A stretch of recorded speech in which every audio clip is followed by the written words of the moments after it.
எப்படிப்பட்ட ஜெபம் இருக்கணுமா, எப்படி தேவனை கூப்பிட வேண்டும்? சங்கீதம் 42:1 சொல்லுகிறது, மானானது நீரோடைகளை வாஞ்சித்து கதறுகிறது போல என் தேவனே என் ஆத்துமா உம்மை வாஞ்சித்து கதறணுமா. ஆண்டவர் என்ன எதிர்பார்க்கிறான்னு சொன்னா, உனக்கு கிடைத்த இந்த நாளிலாவது உன் சமாதானத்துக்கு ஏதுவானவைகளை அறிந்திருந்தாயானால் நலமா இருக்கும். ஆனா அது இப்ப எப்படி இருக்குதான்? உன் கண்களுக்கு மறைவா இருக்கு.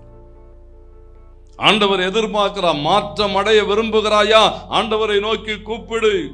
மத்தேயு 6:21 சொல்லுகிறது, உங்கள் பொக்கிஷம் எங்கே இருக்கிறதோ உன் இருதயமும் அங்கேதான் இருக்கும். உன் தொழில் தான் உன் பொக்கிஷம்னா உன் இருதயம் அது பின்னாலதான் ஓடும்.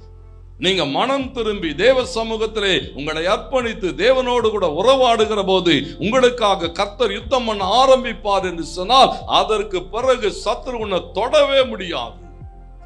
தேவனுடைய மகா பெரிய பாதுகாப்பு உண்டாயிருக்கும். பாருங்களேன், ஒரு புலம்பலின் வாழ்க்கை ஒரு சமாதானத்தின் வாழ்க்கையாய் மாறுது.